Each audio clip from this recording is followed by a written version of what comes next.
BNP মহাসচিব মির্জা ফখরুল ইসলাম আলমগীর বলেছেন, সবার আগে ভোটের অধিকার নিশ্চিত করতে হবে। পঞ্চগড়ে সমাবেশে তিনি বলেন, ভোটের অধিকার নিশ্চিত করতে পারলে নির্বাচিত সরকার সুন্দরভাবে দেশ চালাতে পারবে। প্রতিবেশী দেশে বসে শেখ হাসিনা ষড়যন্ত্র করছে অভিযোগ করে অন্যায়ভাবে বাংলাদেশের ওপর যেন কেউ হস্তক্ষেপ করতে না পারে, সে ব্যাপারে সবাইকে সচেতন থাকার আহ্বান জানান বিএনপির মহাসচিব। রাহুল রায়ের রিপোর্ট। সবার আগে বাংলাদেশ স্লোগানে পঞ্চগড়ে সমাবেশের প্রতিপাদ্য ছিল সাম্য, সম্প্রীতি ও মানবিক বাংলাদেশ। সমাবেশের প্রধান অতিথি বিএনপি মহাসচিব মির্জা ফখরুল ইসলাম আলমগীরও সুন্দর সমৃদ্ধ বাংলাদেশ তৈরির কথা বলেন। দেশে যেন কোনো বিভেদ তৈরি না হয়, সেজন্য সবাইকে ঐক্যবদ্ধ থাকার কথা বলেছেন।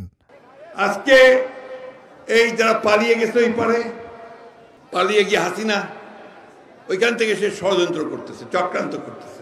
আমাদের পুলিশ ভাইদেরকে, আমাদের সেনাবাহিনীর মানুষদেরকে, বিডিআর বাহিনীদেরকে যে আসুন, আমরা একটা সুযোগ পেয়েছি, এই সুযোগটাকে আমরা কাজে লাগাই।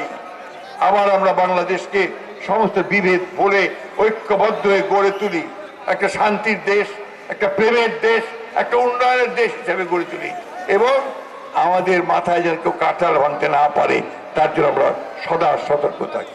সবার আগে ভোটের অধিকার নিশ্চিত করার কথা বলেন বিএনপি মহাসচিব। আমার ভোট আমি দেব, যাকে খুশি তাকে দেবো, তাই না?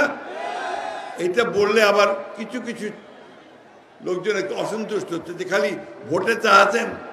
হ্যাঁ, আবার ভোট চাচ্ছি এই জন্য যে আমরা ভোটটা দিতে পারলে আমরা আমাদের সঠিক লোক নির্বাচন করতে পারবো, সেই লোক পার্লামেন্টে গিয়ে আমাদের জন্য ভালো কাজ করবে, দেশটাকে ভালোভাবে সঠিকভাবে সাজায় দিবে, তাই না? মির্জা ফখরুল বলেন, দেশের স্বার্থে সবাইকে ঐক্যবদ্ধ থাকতে হবে। রাহুল রায়, চ্যানেল আই, ঢাকা।